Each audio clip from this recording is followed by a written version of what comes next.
welcome to our NCAA advisory Zoom call. Looks like you guys are in for a treat. We got some really talented people on the call. We got Tom Kohler, veteran major leaguer. I see Johnny Valente, current Detroit Tiger. We got Vinnie Todino, Eastchester High School baseball coach. We got Matt LaPadula, Ossining High School. We got Matt Almonte, Pace University baseball. We got Vernon Martin, former Penn State baseball team, club team. So those of you high school players who are here to learn about the college process, we're going to do as best a job we can over a Zoom. I'd rather be in person. I'm gonna start with Tom Kohler because he's a busy guy. Let me just do a quick intro. New Rochelle High School grad 2004, Stony Brook University grad 2008, and since then he's been playing professional baseball until recently. He's now a professional agent. So Tom, let me turn it over to you, and you can kind of speak to, number one, what was going through your head in high school in terms of playing at the college level, and then anything you want to add from the mental or physical side now that you're a retired Major League Baseball player and now you're on the agent side. So go for it, Tom. Yeah, I think, it's the college process is it can be very daunting and very intimidating. It's like when you're playing in high school and everything, you want to try to find the perfect fit. You get caught up in the whole, Division I, Division II, the conference you want to play in. And I think looking back at it now, I went to Stony Brook, right, which is not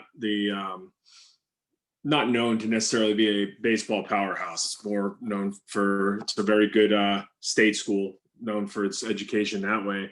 Baseball program is definitely, one of the better ones in the Northeast, but I don't think anybody when they're looking for a baseball powerhouse program necessarily choose that. Reason I bring that up is it still worked, right? So if you're good enough to continue playing past college, guys will find you. So I like to, when I talk to kids now, you got to find a school that fits you first for the school, right? Because the chances are most guys are not going to continue playing much longer past college. The fact that you get to play in college and can use baseball to maybe help you get into a school that you might not have been able to get into on just your academics or your extracurriculars and that's a plus there. So I think it's important to find a place where you are comfortable and happy and, one that you're going to play and have it. Because if, you can go to the best baseball program in the world. If you're not going to play, it's not going to help you either. You're just going to end up sitting there pulling a tarp when you have a rain delay. And that happens a lot. Not every team has a grounds crew when you get to college. You guys are the grounds crew. Hopefully the tarp rolls better than the one that used to be at Davis Elementary School, but that's a combo for another day. And so it's about, I would suggest finding a fit for you academically first, right? Because that's eventually what's going to be, everyone's going to be either a regular person or a former baseball player a lot longer than you are a baseball player. So you got to find the place that's going to best impact you and benefit you moving on past your baseball playing career. So, and I would say never write any place off, right? When Stony Brook first called me, I was like, I don't even know what this is. What's a SUNY? And I had my mind set on there was two schools I wanted to go to, and they never showed any interest, so I had to pivot quickly. So don't just write somewhere off. If there's a school that's showing you interest and showing it early, that means they want you. So do your homework, investigate the school, see if they have the programs that you want, and give them the time of day. All right, Tom, one other thing I was hoping you could address. There was a transformation, and having the opportunity and the pleasure to coach you in high school, there was a transformation in your mental and even physical approach, I would say, right going from sophomore to junior year of high school. So basically you're turning 15 going on 16.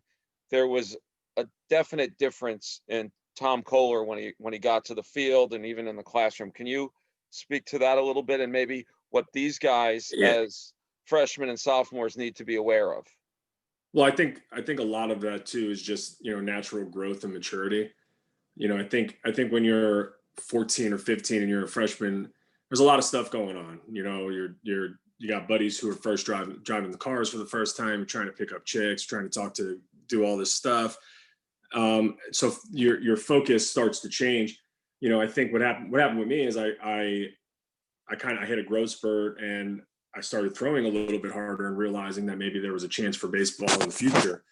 But, there'd be no baseball without having pairing it with stuff going on in the classroom. It's because unless you're a absolute superior athlete, you're gonna have to have the grades to go to the school that you want to. I mean, there's very few guys in the country in any sport who are good enough to just get into the school because they are who they are. If you're the number one running back in the country, you're getting into whatever college you want to.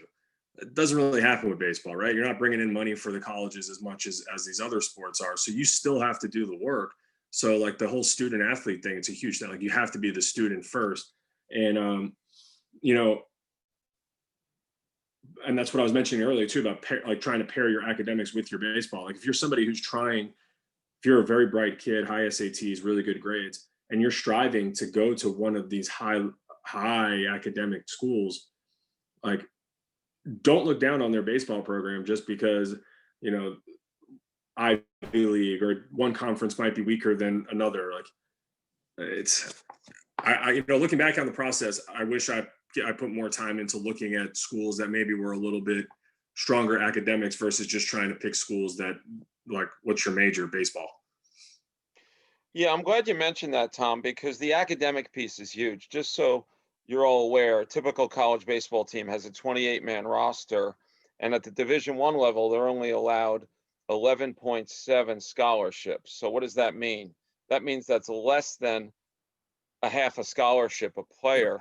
So if you have good academics, they might be able to give you 30, 40, 50% academic money to go to a respective school, and then maybe 30% athletic. And now you're only paying 20% of the rate to go there. So if it's 50 grand, you're only paying 10 grand. So that's why the academics are so important. And no better person than to speak to that than Johnny Valente. Let me quickly introduce John. John went to New Rochelle High School and ultimately pursued his dream and got to play at St. John's University. And not only was he a star there, he was their first player ever to be Big East Player of the Year. And now he currently plays with the Detroit Tigers. So John is a great person to speak to the academics. He'll take you through his background academically. And with COVID going on, John's actually an assistant coach at St. John's right now, the premier program in the Northeast over the last 40 years for baseball.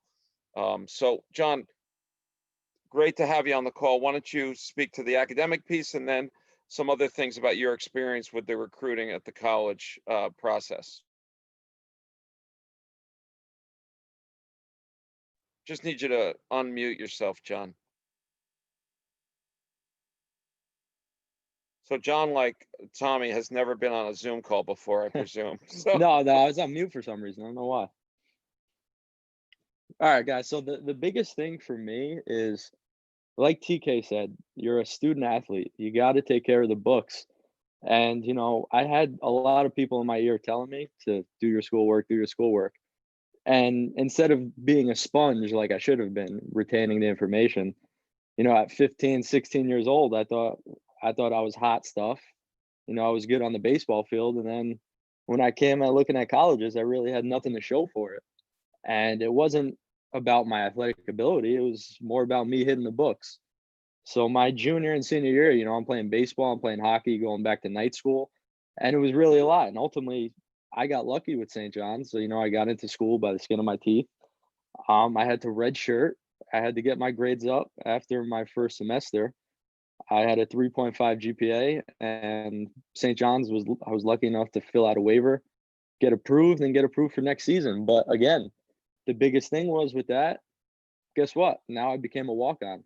There was no scholarship money there for me. And what do they have to base off of? I just took a year off of baseball in one of the most important years of my life. And it was really tough on me. But again, now we're going about maturing. My mental game was unbelievable at that point. And, I played summer ball. I came in the fall. I showed out. It might sound like a cliche, but I was always the one with the dirty uniform. I was always hustling to my spot. Coaches look at everything with that. But again, before we get on the field, we got to make sure we hit the books, because now we're talking scholarships in college. You're getting 40%, 45%. That's a ton of athletic money. Now you get kids in high school coming in, you have a decent GPA and a good SAT. Now you're talking about 17, 18, 19% of academic money topped on top of your 40. So these are the little things that, I can't stress enough, that you need to hit the books first. Yeah, and a little background for those of you who don't know them that well. We've got some students on the call who are on from New Rochelle. Tom Kohler really set the bar high and has been a great role model for so many people, not only New Rochelle, but in Westchester County, showing that, hey, you work hard, not only can you play Division I, but you can get to the major league level. And Tom's played with the Marlins and the Blue Jays and the Dodgers, and most recently the Pittsburgh Pirates at the major league level. And someone like John Valente, who also set the bar really high for himself, got into, as I said, the best college baseball program in the Northeast consistently, and is now with the Detroit Tigers. And he did it with perseverance, and it wasn't just on the field, as he said, it's in the classroom too. Really important. And I want to next introduce another terrific student athlete who's currently a college baseball player at Pace University, Matt Almonte. So Matt, just wanted you to chime in on kind of what went through your process. And you're at a Division II school, which is a little different than Stony Brook or St. John's at Division I level, but please speak to what you went through in high school to make sure you were college eligible, and a little bit of the recruiting process. Yeah, for sure. So me getting to Pace was not, I would say, a basic or a common way for a college baseball player to be recruited to a team. But I mean, the best way I could put it is just taking care of having good character.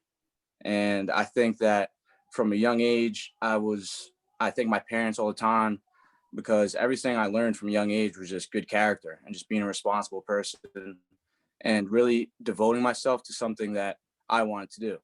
So for me in high school at a young age, my purpose was always baseball in school. It didn't really deviate from that. So being able to have that upbringing really put me in a good position. And then I would say coming to Pace, I just applied to a lot of schools. It wasn't as convenient for me as I missed my junior year summer ball. So it put me in a bad position recruiting wise, but having the good academics, I was able to apply to a lot of schools that I knew fit me academically and had the majors that I wanted. And then based on that, I just decided which school had the best baseball program that I thought I could contribute to. And that ended up being Pace. And I ended up walking on here at Pace and actually earned an athletic scholarship after my first semester. So it just goes to show, I think, that good character kids, especially at a young age, having a purpose and having drive with whether it's baseball or school or whatever you're passionate about, I think you'll be all right. Yeah, I love hearing that. Whatever you're passionate about, really important. Even if you don't end up playing baseball, folks, maybe you go into music, maybe you go into art, maybe you go into advertising or business, whatever you're passionate about. And I think Matt really hit the nail on the head with that. The other thing about Matt is, as I mentioned, he's at a Division II program. It's a little different, but he went there with his passion, and he was first team all conference as a freshman, which is really unheard of for someone who, as he said, he had to walk on, and then as a freshman, an unrecruited, definite roster guy, he makes first team all conference. Really a credit to that passion and that work ethic he's got. I want to turn it over to Vinnie Todino now, because Vinny has coached at the college level, and now he's a high school coach at Eastchester High School, a renowned historic baseball program. Vin, when I hear these people speak, Tom Kohler, Johnny Valente, Matt Almonte, I think of people who have unique drive, and they are high character people. Can you speak to that as a high school and as a college coach about character and the importance of that, and some things you looked for when you were coaching at Mount St. Vincent? Yeah, thanks. What's going on, guys? Yeah, I mean, I love what Matt said about character, especially as Division III coach, I mean, there's no athletic scholarships. So, I mean, you're really looking for guys that have that character. And the first thing I remember, I mean, obviously you want guys that are going to be competitive. You want guys that are going to help you win. But whenever I'm talking to a coach in an email or anything, the first thing I'm going to ask them, what kind of teammate is he and what kind of student is he? And is he going to give me any kind of issues, right? Because, the last thing you want is to worry about, what this guy's doing in the field, but what is this guy doing off the field? Is he going to be in the classroom? Is he going to be, am I going to dig him out of bars? We want guys that are going to bring everybody else up, right? Especially at the Division III level. And, when I think it was cool to see going from college coaching to high school to see what guys thought they were really ready to play at the college level. And, the first thing I asked them is, what's important to you, right? Like if you didn't have baseball, what would you do? And I think what Tommy said, really finding what you want to do academically is really important, because I asked those guys, like, if you didn't have baseball, what would you be doing? What do you want to do? Because like he said, at some point that's going to stop. But when we played in high school, you're kind of on your own with working out and developing yourself physically. Nowadays, there are very few high school and there's no colleges now that don't have a strength and conditioning coach. But I mean, the college game is very different than the high school game physically. I think, guys, you have to be physically ready and you have to be disciplined to be able to be prepared to play a 40-game season, to play, 2 or 3 games during the week and 2 doubleheaders in the weekend. And if you're on the DL for 15 games, that's more than a quarter of the season. So, physically you have to be disciplined and you have to be ready, because, in high school, you may be the best guy on the team, but, when you get to college, everyone's all state, everybody is at the top of their game. Everyone's physically fit, and you got to figure out what you can do to help stand out or help your team. And I think those are the big things when transitioning from high school to college. All right, thank you, Vin. I want to talk a little bit about the showcase circuit, which when Tom came through, the showcase world wasn't what it is now. And Tom's now a professional agent, and he's going to showcases and other events to scout out talent that he might want to bring into his pro agency as a agent. But we've got 2 college guys on the line who've done the showcase thing. So Charlie, I'm going to start with you, and then I may have Tom Kohler and Johnny Valente speak to the showcases a little bit as well, because Johnny's now coaching at St. John's, as I mentioned, and Tom's a pro agent. So Charlie, why don't you tell us about your experience with showcases and how you kind of, what I would say, maneuvered and strategized that system? Yeah, for sure. So I know there's a lot of pressure now. There's like all these different showcases and different summer teams, showcase teams that kind of promise to put you in front of all these coaches and get you looks and get you offers. But the way I kind of did it is I, starting probably early junior year, would go through and find schools that I think I like personally. There's no baseball. Do I like the school? And I reach out to the coaches, and I put my name and put myself on their radar and find out what showcases they're going to be at. And doing that, to me, helped me kind of get myself in front of these coaches for schools that I'm interested in. And then coaches talk, which was a big thing that I learned. The coaches hear from other coaches that this kid is good character, high character, hustles, works hard, good player. And all those connections are really important in the whole kind of showcase circuit. So my biggest thing was you put your name out there, and then you go to these showcases that that the schools that you want to possibly go to or put yourself in front of are going to be at. Because I found it a waste of time to kind of go to some showcases that really you're not going to stand out, or you're going to kind of get lost in the crowd. Because there's a lot of pressure to go to this and this and this, all these different showcases that might not help you the way that you think that they should. So I don't know, my biggest thing was reaching out to coaches and then finding where they're going to be and put yourself in front of them, and then show off your talents and what you can do. All right, excellent, Charlie. And Charlie, I didn't give him an intro.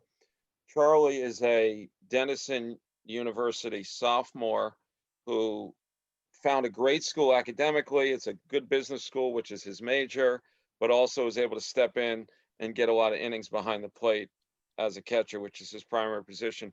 John, could you talk a little bit about, as now helping out at the college Division I level, how much showcases matter to St. John's as a baseball program? And then Tom, maybe you can jump in and talk about, as an agent, what you look for when you go to an event and there's talent trying to showcase themselves.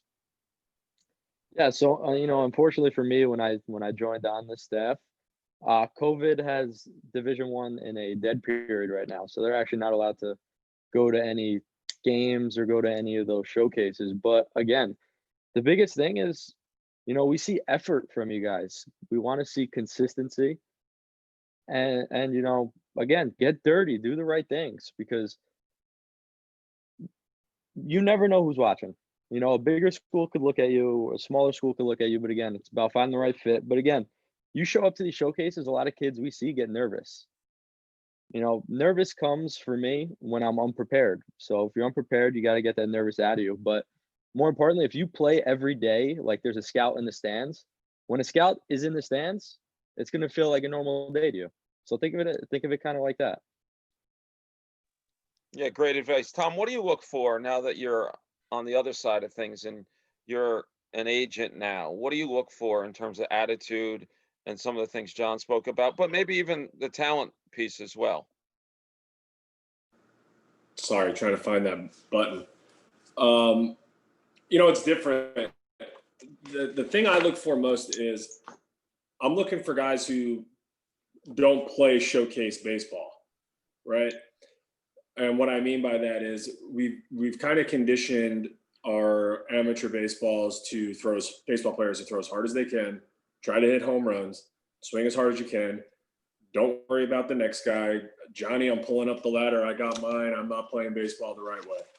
I can't stand that. So when I go and I watch these games, obviously you need a certain skill set. You need a carryable tool, right? So if a guy's throwing 95 miles per hour, that's a carryable tool. Something you can write down and say, he throws hard. We can work with that. He has power. We can work with that. But I'm looking at how a hitter approaches his at bats, right? If there's a man on second with nobody out, is he trying to pull the ball, or is he trying to take what's given to him the other way to move the runner to third so his teammate can get him in? Because it's lost. And then you see it with the product on TV now in the majors. It's why we're seeing so many strikeouts, because we're a product of the showcase generation, where teams are drafting guys off of 25 pitch bullpens just because they throw hard and flash and get curveballs. So for what I look for is I look for guys who play baseball. I want baseball players, people who understand, a cerebral player, knows the situation, knows where they have to be when there's if you're a left fielder and there's a throw down to third base, are you just standing in the outfield by yourself, or are you moving with the flow of the game? Are you doing the little things in between, the pitches? I'm watching you in the dugout, how you interact with your teammates, right? To me, you can learn a lot about a guy by how he acts with his teammates or how his teammates respond to him. If a guy gets a big double and he comes back to the dugout and he sits down, not a single person gave him a high five, pretty good chance he's not a good teammate, right? Nobody's celebrating his success. So I'm looking for how people, it's that old, like, hey, how come nobody was at your birthday party? Like that's one of the, it's a weird thing where scouts, oh, well, he had a birthday. I think there was a movie, Draft Day, and they talked about nobody went to the guy's birthday party, so they knew he wasn't a good teammate, right? You're not going to see that in the dugout. But I want to go back to a little bit more of like what they were talking about with the college process and doing showcases, if I can. I don't want to take too much time, but these things didn't exist when I was in high school, right? I'm currently at the biggest showcase in the country as we speak. I'm in Fort Myers, Florida, at the World Wood Bat Championship for Perfect Game. I played in this 17 years ago, and it has changed in unbelievably. Look at this book. 900 kids here, right? So, the reason I'm saying the amount of kids here, do you think all these guys are getting seen? No. Pick where you go. They're called showcases. Go where you can showcase yourself, right? If you're going somewhere, and when I played in this, I pitched an 8:00 game against a team from Wisconsin in the morning. Do you think I was showcasing myself for colleges, pitching that early in the morning against a team from Wisconsin? No. Go where you can showcase. Because if you're just going to certain events because they look cool and you get to tell your friends you played in them and you get a cool T-shirt to put in your dresser, that's not going to help you out. Like, you want to go where you can get seen, and especially like Charlie said when he was talking about he reached out to the schools. If there's a certain school you like and you know they're attending an event, try to go to that event. But don't just go somewhere because it's the cool thing to do. It's a money grab. You're paying to get a shirt and to say you participate in the event, but you may not be getting any more notice than you would playing in your regular summer ball or going to an event at the local indoor facility where 15 local colleges are going to. So be smart about the things you go to. Don't just do things because you think you're supposed to. Some great points there. Thank you, Tommy. The one that really stood out to me is we have a showcase culture now where everyone's trying to have a strong exit velo and throw 90, but can you play the game? Make sure you can play the game, especially if you're a D3 kid or, maybe someone who shows that they're headsy, they can work their way on a roster without necessarily having an exit velocity of 95 or throwing 88 miles an hour. And that's really important.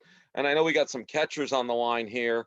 We all want good leaders and guys who know the game. I want to quickly turn it to Coach Claude Balliet, who's been coaching at New Rochelle High School for over a dozen years. And more importantly for this call, he's been coaching Team Crush, where they do a lot of showcase events, and sees that recruiting process through his travel program. Coach Balliet, if you could please speak to all those topics. Sure. How's it going, guys? Just fair warning here. I currently have Jackson Rosenberg running my restaurant, so I might have to run away at any point here and relieve him from his duties. But I caught a little bit of the end of what Tommy was saying there, and I think that's really great stuff. Unfortunately, I think we do live in a showcase culture. And, if I'm being honest about it, like it's kind of exhausting to be part of that, because part of the reality of wanting to play college baseball is that you do have to participate in those events. But just like what Tommy was saying, like a lot of that is just a straight money grab. And to be honest, in my experiences, Adam, if you're not a pitcher, you're basically wasting your time attending them. They are there and they're looking at the mile per hour reading from the pitchers and pop times from the catchers, and everyone else there, in my experience, is filler. Position players, from what I've seen, tend to get recruited a little differently and a little earlier. And by the time you get to these summer showcase events, really just, there's colleges that are like looking to plug in or give an extra arm and an opportunity to make their college roster. There is what I've seen from it. The team camps, which we've had some experience with, which is a little different, I've enjoyed a lot more. Those are usually run by a university or a college with a couple other neighboring colleges attending as well. And, I'm not sure how much they're looking at other than just, a couple guys here or there. And again, a lot of it's a money grab, but those just seem to be a lot more worthwhile in my experience, because the coaches kind of get more involved, like even if a kid's not there to get recruited, like a coach might pull him to the side and give him some advice or a tip or two. Like it's a lot more interactive from what I've seen, those team camps. Anything else you want me to touch on there, Coach? Yeah, if you could talk a little bit about the transformation from high school to college and some of the communications you've had with your players, what they said about being able to play at the college level after going through high school. And maybe some of them said, hey, we played at a AA schedule at New Rochelle, it was easy. Or maybe they said, hey, it was a really tough transformation academically or with the social scene. So if you could address that. Sure. I think for kids who go away to school, the social aspect is definitely a big challenge. Whereas, you kind of around your friends, you have your parents kind of tying down your schedule to go away and kind of be on your own at 18 years old and have to balance both the schoolwork and the baseball. That's obviously really tough. I think, we're kind of fortunate with our guys around here that we play some of the best baseball in New York State within our section, where I don't think for the average kid who goes on to play college baseball, the culture shock is so significant that, they end up getting a chance to play somewhere in college and they're just like blown out of the water at how different the game is. Like, obviously the game's better, but I just think that kids around this area are pretty fortunate that they're exposed to some pretty high level baseball pretty regularly. If a kid is having a tough time adjusting at that next level, I think more often than not, it's, the school setting and the social setting, and not so much the baseball aspect of it, from what I've seen anyway. All right, good to hear. I do want to go over a success story of a high school player who recently just signed with a college, and it was his dream. And I had the opportunity and pleasure of coaching him overseas on a couple trips with Team America. Griff Tunison, why don't you come on in? Griff's down in Baltimore, Maryland. Griff, just tell us about your experience and how the college process worked for you and why it was a success. I guess what was different for me than all these guys was my recruiting was definitely right in the middle of COVID. I'm a senior this year, so I missed my junior year baseball season and then in the summer going into senior year.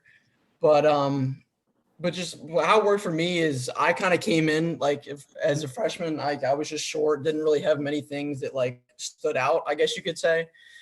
But I just wanted to touch on the importance for you guys, the younger ones, just going in the weight room, because I started about midway through freshman year, and as time progressed, and I started taking numbers and stuff like that, I just think that that it just really made a difference for me, and it was what allowed me to get here. I'm not a guy who runs a 6'6", throws 95 or anything crazy like that, but I think it's just the little things, and over time building strength. And I'm sure the college guys who are playing right now will tell you how much they lift. And from the coaches that I've talked to, it's always what they talk about. And I think that was important for me. And then on the showcase side of it, I think it's looking back at it, I think I wasted a lot of time and a lot of money in certain things. I think it's Mr. Kohler said, he's in an event with a perfect game event with 900 or so people, or what he said. And I think if you're top 200, 300, then you're going to get some really good offers if that's what you are. But I think it's just about knowing yourself as much as where you're going. Is if you're a guy where you're okay, this is a really cool event, or I went to Summit, I was well, I got 30 guys playing my position and I'm probably one of the worst 5. So what am I doing here besides giving them my money? And I think it's just, if you can go to smaller events, and I ended up getting my offer from an email, because during COVID, the coach didn't get a chance to watch me play. It was all from a email. And I think that was, obviously that's not normal for these guys. Normally coaches want to see you play, but I just didn't have the luxury of getting to have a coach come out and watch. But it's just kind of doing what you can. I'm not sure for you guys going into sophomore, junior year, summer, if you'll be able to do normal stuff. I hope COVID's not an issue by then, but I guess we don't know. But that's really all I have from my end.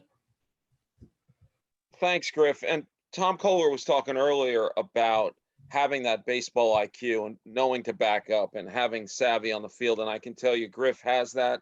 And I'm sure, coach is going to be happy with you.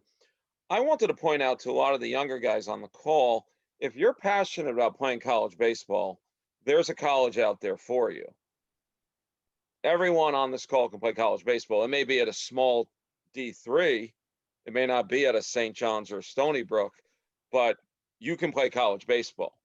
Speaking of which, I wanted to bring on Vernon Martin, who played at Penn State, but on their club team. So you might go to college, either not make their NCAA team, or you might decide, I want to focus on academics and also have a little bit of the baseball. So Vernon, if you could come on and talk a little bit about that experience, how that went, and your experience, please. Yep, definitely. I can provide a bit of a different perspective, because I did play college ball, but I did not play for the NCAA. I played for the NCBA, the National Club Baseball Association. So for me, coming out of college, I did not do any showcases. I did not have a scout recruiting video. And to provide some context, my background, my parents are from Antigua, small island in the Caribbean. So and Gurney knows my parents very well. So when they came to the country, they're focused on making sure I go to a good school, get a good education, get a good job. And they've been pushing that on me since I was a young kid. So in their mind, baseball was always secondary. Obviously in my mind, I always had aspirations of being a major league ball player, but for me, academics always came first as well. So coming out of college, very lightly recruited, had strong interest from Concordia College in Bronxville. But that was pretty much the only school that showed any interest in me. So I, took some time to take inventory and realize, I can go to Concordia, but, looking at my life post-college, what's the likelihood I'm going to go pro? So I decided to go to Penn State because academically that school, fit my needs a bit better, had the major I was looking for and a good program there. Once I got to Penn State, I tried to walk on to the varsity team.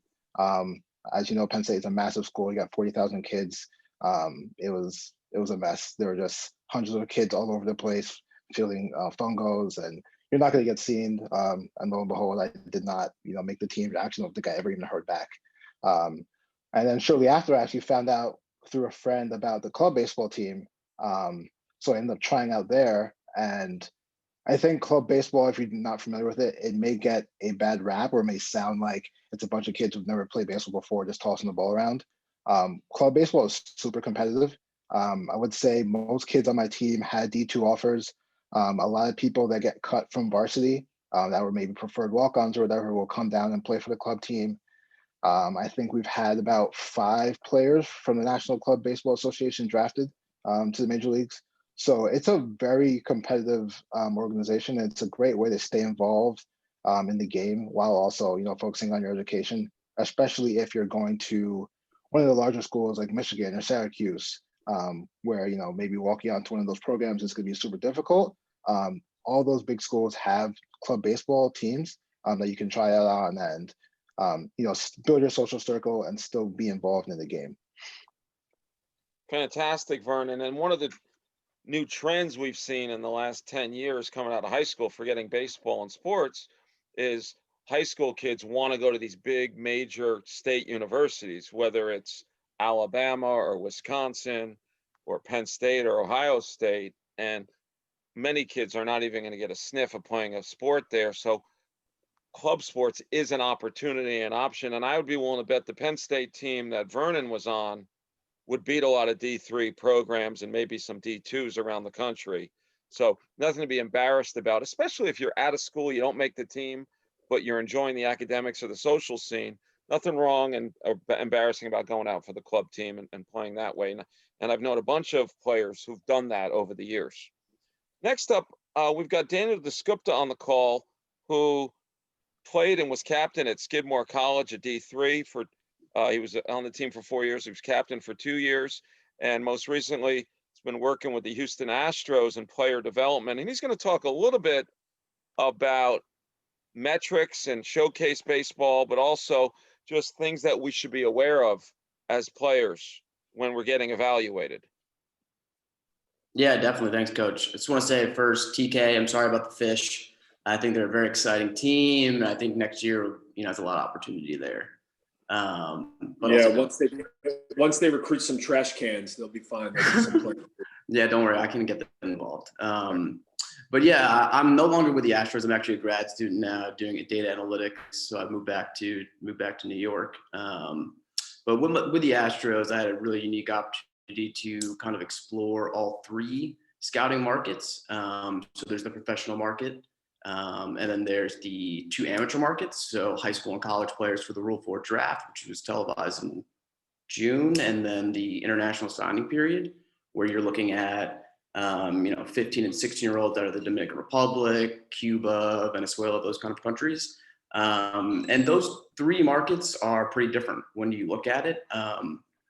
Professional market, I don't really want to get into, as that's a whole other ball game, but when we're looking at the amateur domestic market, so high school and college players, we're really trying to optimize a way to see as many players without wasting money. So when we're doing that, we're looking at a lot of data that are collected at these kind of PG national tournaments, area code games, and more of the really selective high school showcases that teams are actively recruiting some of the top high school players to attend, and they'll pay for them to go to San Diego and play in an 8-game weekend series over the summer.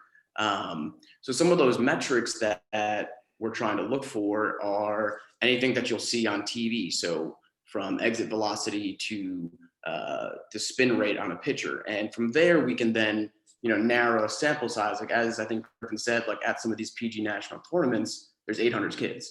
Right. And yeah, if you're not in the top 200 or 300, it's totally a waste of money. But if you are in that top 200-300, That's where pro teams are looking at, okay, so, we're trying to plan out our spring schedule, prior to COVID, obviously. Where can we send our scouts to collect more data, collect more video, and really looking at that from like a bird's eye view. We're trying to see, what are you projectable? So those are things you can't control. So like height and size, but also what are you doing like intangibly that we can then notice that will help you reach your potential. Because as we try to look and evaluate players, the biggest question is this player going to be a Major League Baseball player? And if he comes to our program and goes through our player development process, will he then reach his potential? So in terms of metrics, something that I think is super underrated is barrel percentage. So how often are you actually squaring up a baseball? It's great that in the box score, you went 3 for 3 with 2 doubles. But were those doubles like weak ground balls down the line that you got there, or did you actually square up a ball, put it into the gap? And something like that is really important in terms of you can't really quantify how good a hitter is, except understanding, well, how hard is he hitting? How often is he hitting the ball well? And is he making that square contact? As something that hasn't really been measured yet is your ability to, read and understand what a pitcher's throwing. And that's something that, metrics are trying to work on and really evaluate into one holistic number is, are you really seeing the baseball well? And from my opinion, I think hitting is 80% recognizing the pitch. As the Astros cheated, whatever, and they knew what pitch is coming, it really takes out the skill required to hit that baseball. Even at that level, when you have guys throwing 100 miles an hour with a 94-mile-an-hour slider, if you know that fastball is coming, makes a huge difference. So looking at something like that is definitely hard, but that's something that's an intangible that you can then scouts will go look at in person and kind of get a better feel and understanding of what your baseball IQ is that's all part of it. Especially at the younger levels in high school and college, we're looking at really trying to see our hitters' discipline. Are they chasing a lot of pitches? What's their strikeout to walk ratio? How many pitches are they seeing per at bat? Like, what's their approach in that? And having kind of an IQ in terms of, what are they trying to do every time they get up to the plate? Is it an open-ended at bat, or are we trying to move a runner along? Are we trying to hit a ball to the opposite field? Things like that aren't measured per se are some of the things that you can think about when you're at a showcase, if you're at a high school game, just like things that you can control yourself is something that's really important.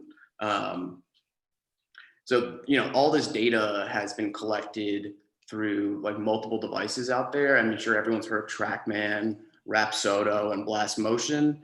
Like TrackMan is installed in every Major League Park, and they're actually switching to a new software called Hawkeye. But I think a lot more colleges and even some of the private high schools have something called a TrackMan device, which really will register everything that goes on with the baseball, from the pitcher to throwing it to then obviously the hitter hitting it. And that is something that's a really powerful tool that allows analysts to kind of just paint the picture of what's actually happening in the game without being in the game.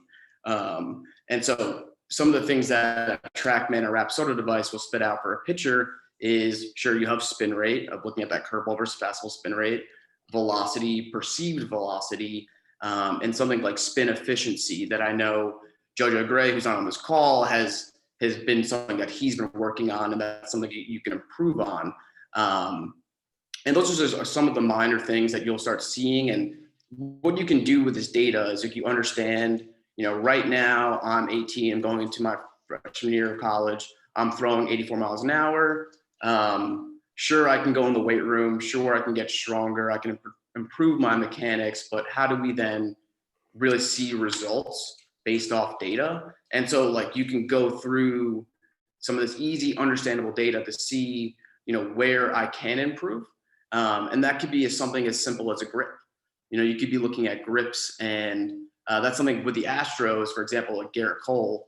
We changed his curveball grip, and that increased more spin, and his pitches became a lot more effective.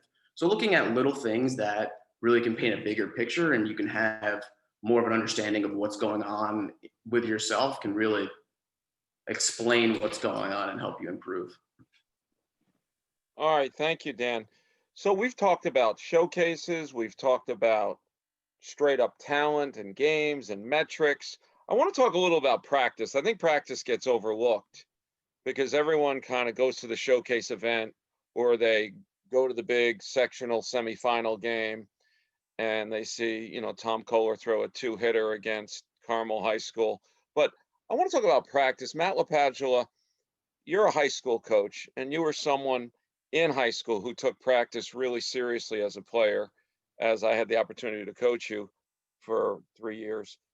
Can you speak about the importance of practice and maybe the approach these players should have on just a run-of-the-mill practice? It's a Thursday, middle of the season, easy to just kind of coast into practice and go through the motions. Yeah, thanks, Coach. You know, when you think about practice, certainly in the context of a high school season, so much more of that time you're spending is in practice than in a game. We're down at 20 game seasons, regular seasons, and it's looking like the spring season is going to be truncated. Hopefully we get one this year. Most of the time you're spending with your teammates, with your coaches, is in practice. And I think you can learn a lot about a guy by how he approaches practice.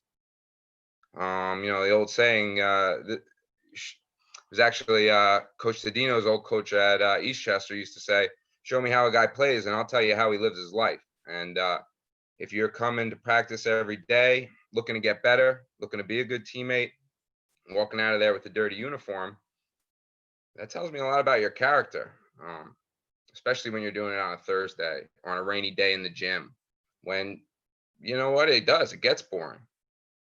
And you have to be mentally focused as much as you are physically fit in those practice situations. All right, thank you, Matt. And I want to just add a few things in case we forget. The importance of communicating with eye contact. So a coach is talking to you, a scout is talking to you. Are you making eye contact? Are you hustling at all times? You're at a showcase and there's a lot of standing around. And Tom mentioned pitching an 8 a.m. game, but you might not pitch until 5 p.m. and it might be a bullpen and you've got to wait 3 hours. So are you on your phone scrolling through Instagram, or are you actually doing something productive and do you have your head in the game? When you do get on the field, you're in right field and you got to throw to third base and they're checking your pop time as a catcher. Do you sprint to the position? When you're out on the field, are you hustling? Are you backing up? All those little things matter, especially to a college coach who's going to be making a 3 or 4 year investment in you and is going to have to deal with you, good or bad, and your attitude. So really think about your communication skills, your hustle. Do you show, as Tom was saying earlier, do you show some of those baseball instincts, like how to take a turn at first base as a base runner, as a catcher? Are you backing up? I know we've a bunch of catchers on this call. Are you backing up on ground balls to infield? So all of those things. And I do want to come back to John Valente because no one to me represents hard work, hustle, and passion more than John Valente, and is a phenomenal role model for everyone on this call, how to play the game the right way. So John, if you could talk about that, either from a St. John's perspective or as a Detroit Tiger, how that all plays out. And were you born with that, John, or was that something that you kind of harnessed over the years? No, again, I think it's something that I built up over the years. All the turmoil I faced in high school and getting into college. But again, one of the biggest things that helped me was, I said it before, being a sponge, retaining all the information from people you possibly can. Don't just look at them in the eye and say yes just to say yes. Actually take it in and apply it. But as a player, one thing that helped me was be coachable. If you're not coachable, why are we going to look at you, or why is anyone going to want to play with you? And one of the things to me was being versatile. I was playing third base, I played shortstop, I played first base. I played every position at St. John's except for catcher and second base. And again, those are the type of players that college coaches are looking for, especially when distributing academic money or athletic money out of 11.7 scholarships. So I think, again, and we said it earlier, play selfless baseball, not selfish baseball. It's little things like that when you're doing the things, good things off the field, good things happen on the field. Tom, I want to talk about off the field. And a lot of times all we talk about is what's he doing in games or what's he doing in practice. What are some things off the field? I mean, you were always a very intelligent person and you were an intelligent player, knowing batters and this and that. What are some things at nighttime, whether it's watching a major league game or things you're doing away from the game to get better as a recruit? Well, it's the quote that I used to love is Roger Clemens, who a lot of guys here know I'm a huge fan of. And those that don't know it, now you do. Anyway, he had a quote that said, the only easy day or my only off day is the day I pitch. Right. And basically what he's describing is the work that goes into the preparation for his next start or everything that goes into it. Right. It's a very, I personally believe the key to being successful on the baseball field is just having a routine and building a routine and sticking to it. Right. Like if it was day 3 in between my starts, right, on a 5-day cycle, if it was day 3 and it was 3 o'clock in the afternoon, you knew exactly where I was every time. If it was 2 o'clock, you knew what I was doing. So I was doing the same thing, whether it was, June 5th or September 12th, like it didn't matter, right? Sticking to that routine. I think that's good, both mentally and physically. You know, if you don't do something if you go in the weight room for the first time in 3 weeks and you don't think you're going to be sore and you try to go play, it's not going to work, right? So like kind of sticking to your routine and training your body, and then learning the game, always watching, right? Like you can watch, I'm watching the games right now or watching the highlights anyway. You can always pick up on something. You can see what somebody's doing. Look at the sequencing in which they're a certain pitcher is attacking a guy, right? Like figure out why a guy is throwing a specific right-handed batter right on right changeups when he doesn't throw that to anybody else in baseball, or why a guy's like you see so many shifts. But try to really understand, you know, is the pitcher pitching differently because of that shift? Is it affecting the game in a positive or a negative? And just see the things that are going on along with the game. And then if you're sitting there, then you're always playing, right? Like a lot of you guys did not get to play much this year, but the mental rep should still be there, right?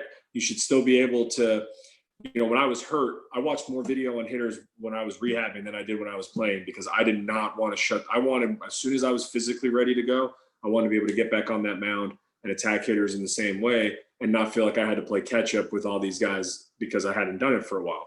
So just because you can't get on the field physically doesn't mean, you know, you can't play along with what's going and in your mind and staying sharp that way. And that's why I just think routine is huge. And that, you know, it's not a violent game. You can't get aggravated and run full speed into somebody else and try to knock them down when things don't go well.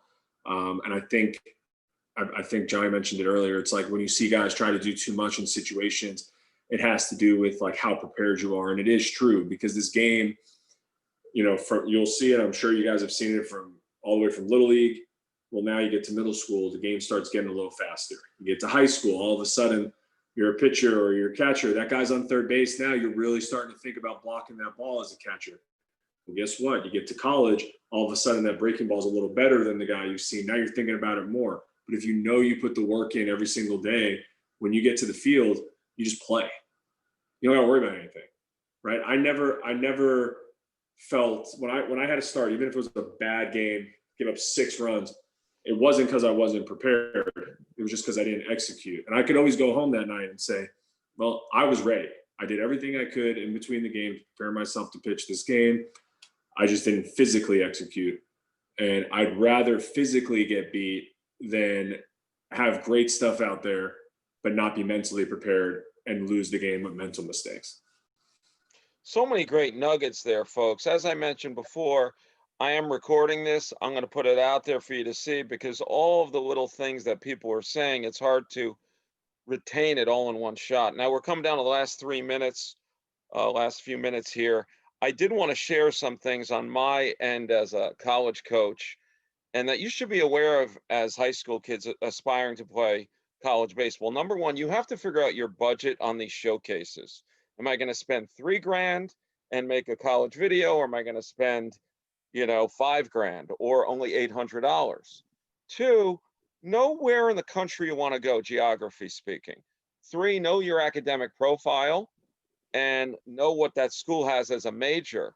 If you want to be a phys ed teacher down the road, don't go to a school that doesn't have physical education in their department.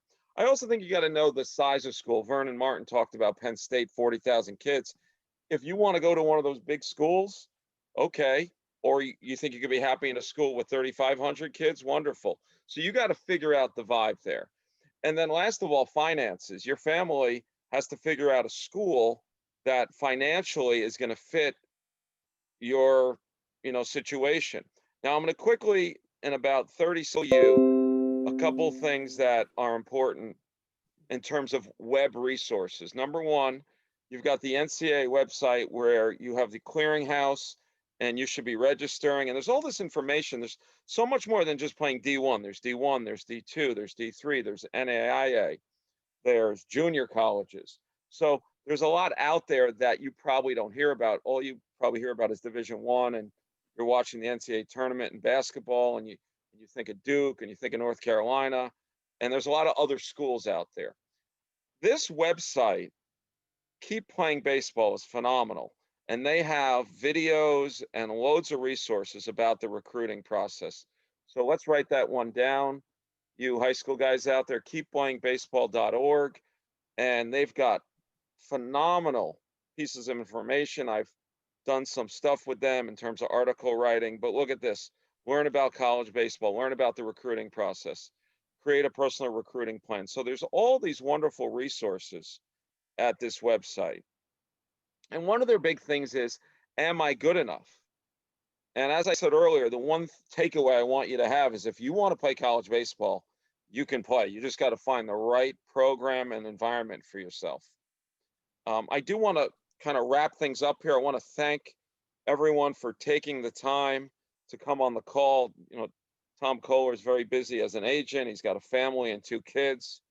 Johnny Valente is coaching Division I baseball during COVID as a professional player. Daniel Dasgupta is at Columbia now, getting a degree beyond after working with the Astros. So, and Vernon Martin's a working man these days. So I want to thank everyone for coming on. Dan, you want to have any final comments about what college baseball did for you and why it was such an amazing experience? And if we have time in the last couple of minutes, I'll quickly dot around the room and just ask everyone, why was the college experience so special for them? For me, a lot of it's about my teammates who I still talk to. I finished playing college baseball, this is going to sound scary, 39 years ago, or is it 29 years ago? But I'm still talking to a lot of my teammates. But what about for you, Dan? I think the biggest thing for me was closure. It's like once I got to Skidmore, I knew I wasn't going to get drafted or really have a career playing baseball post-college. But knowing that I have 4 years of college baseball to play really gives you an opportunity to reflect on, wow, I remember when I was 5 years old hitting wiffle balls in the backyard, wishing I could play college baseball. And now I'm here, let me absorb that. And then you go into your senior season, you're like, wow, I've got 40 games left. You make the most out of it. And that was really key. So now, like, as much as I want to get on the field, I can say that I've had my time. I put everything I had out there, and I'm happy to coach or evaluate and do other things in baseball. Vinny, what about you? What are your memories about being a college baseball player and why it was so worth the effort to play college baseball?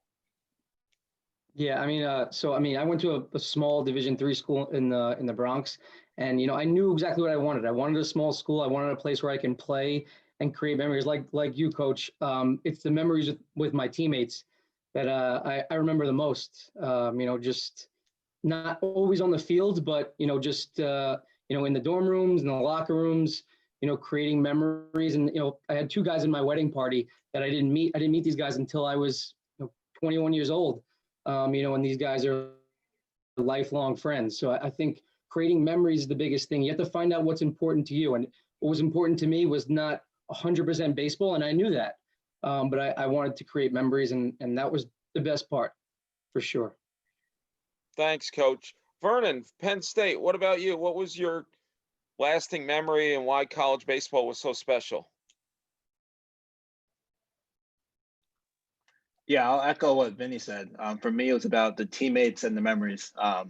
I was with my teammates, I'd say, more than I was with my roommates, whether it's at lifting, conditioning, or at practice.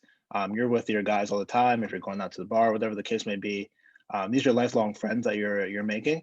And you have these memories to look back on for forever.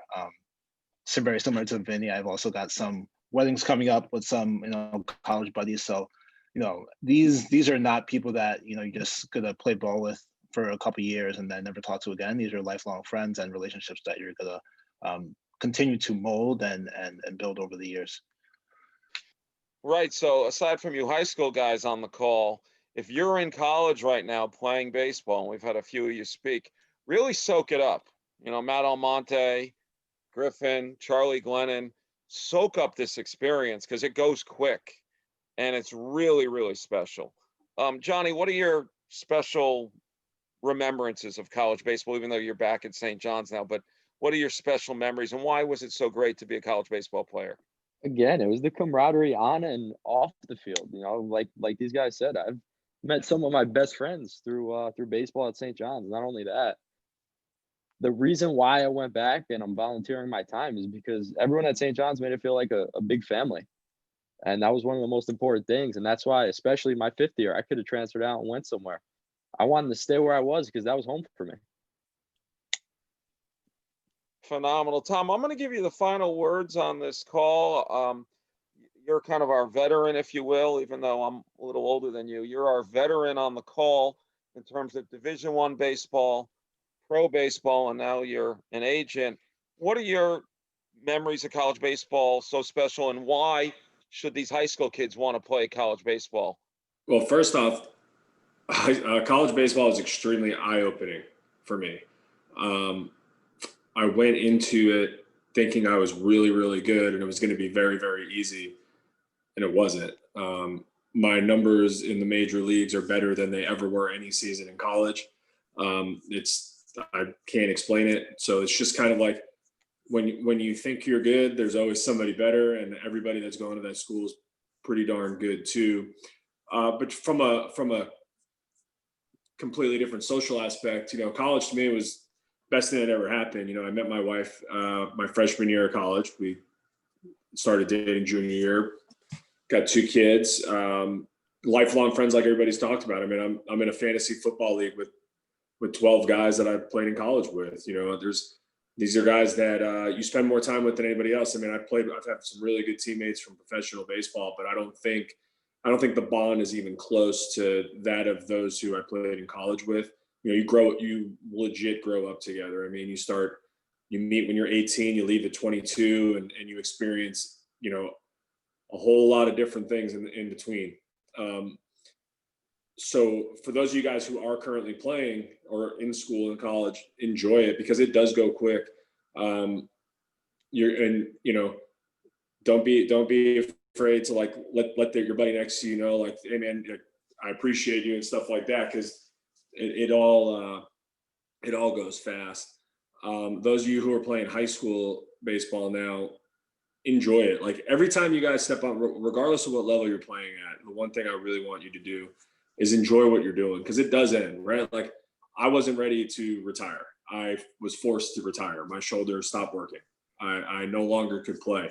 I think the day comes for everyone when you no longer can play baseball. They did not stop playing baseball the day Babe Ruth retired, and they will not stop the day you retire or the day you no longer can play. So while you're doing it, enjoy it. Don't get caught up. There's a lot of extra stuff that goes on, a lot of things that are out of your control. Don't let the outside forces affect what you're doing on the field, and don't let it distract you from, how truly beautiful the game is, because it's easy to get caught up in the, oh, well, I didn't play well today, and such college was here to see me. Like, it's okay. Sometimes those schools or scouts or agents, sometimes they want to see you struggle. So the poor games, they're okay. It's okay to do bad. It's really about how you respond to those.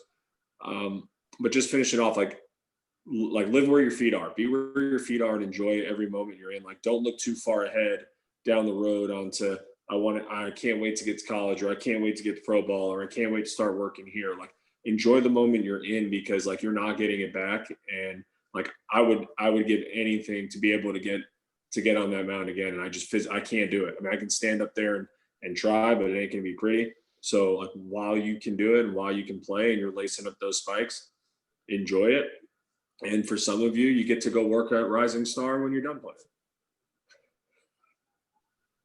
Thanks, Tom. I really appreciate it. And I want to thank all you who came on the call. You're busy. You got families in some cases. You're working. So thank you for coming on. It was a great phone call. Players out there, I hope you really soaked it all up, and feel free to continue to communicate with me via email or text. And we'll, like I said, send out a copy of this video. Really fantastic night. It's great seeing all of you. And when COVID's over, you know, our Rising Star family is going to come together and have a chicken wing eating contest. So I hope to see all you soon. And thanks again. Thanks, Coach. Thanks, Coach.